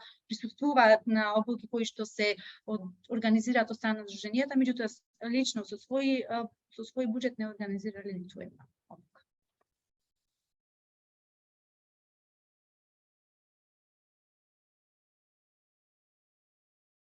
Во ред, доколку нема дополнителни прашања и коментари, јас ќе ја заклучам денешната конференција. Ќе ги направиме клучните заклучоци од излагањата и од дискусиите, а тоа се буџетската независност, која што еве и со која што може да завршиме. Бидејќи потребни се измени на законот за извршување на буџети, измени кои што ќе важат и не само за Комисијата за спречување и заштита од дискриминација, тука треба да се вмрежиме со останатите независни тела кои што претпоставувам го имаат истиот проблем, па и народниот правобранител. Од тука ќе ни биде потребно па и усогласување на овој закон со законот за спречување и заштита од дискриминација, бидејќи имаме закон кој што законот за дискриминација кој што гарантира независност на финансиска независност на комисијата, а имаме закон за извршување на буџети кој што нема предвидено решение за оваа тема и кој што во пракса ја оневозможува финансиската независност на комисијата. Понатаму секако се потребни измени во повеќе области на законот за спречување и заштита од дискриминација и секако на законот за народниот правобранител, меѓутоа и унапредување на практиките ќе повторам потребата да се доекипира Комисијата за недискриминација со уште 2 членови, а понатаму и доекипирање на стручната служба, меѓутоа на преку можност на доекипирање на стручната служба преку јавни огласи со цел мобилизација на независни лица, а не преку преземање на лица од јавната администрација. Понатаму само ќе најавам дека овие извештаи и клучните наоди од овие извештаи ќе бидат објавени на веб страницата на мрежата за заштита од дискриминација и на нашата Facebook и Instagram страна. А мрежата секако ќе продолжи со застапување во областа на овозможување на платено породилно отсуство на земјоделките, застапување за унапредување на законот за спречување заштита од дискриминација, народниот правобранител и генерално унапредување на положбата на маргинализираните заедници со фокус на ромите, лицата со попреченост, ЛГБТ, луѓето, сексуалните работници, луѓето кои што употребуваат други и живеат со ХИВ. Ви благодарам за денешното учество и продолжете да следите нашата работа преку веб страницата и фейсбук страницата на мрежата за недискриминација.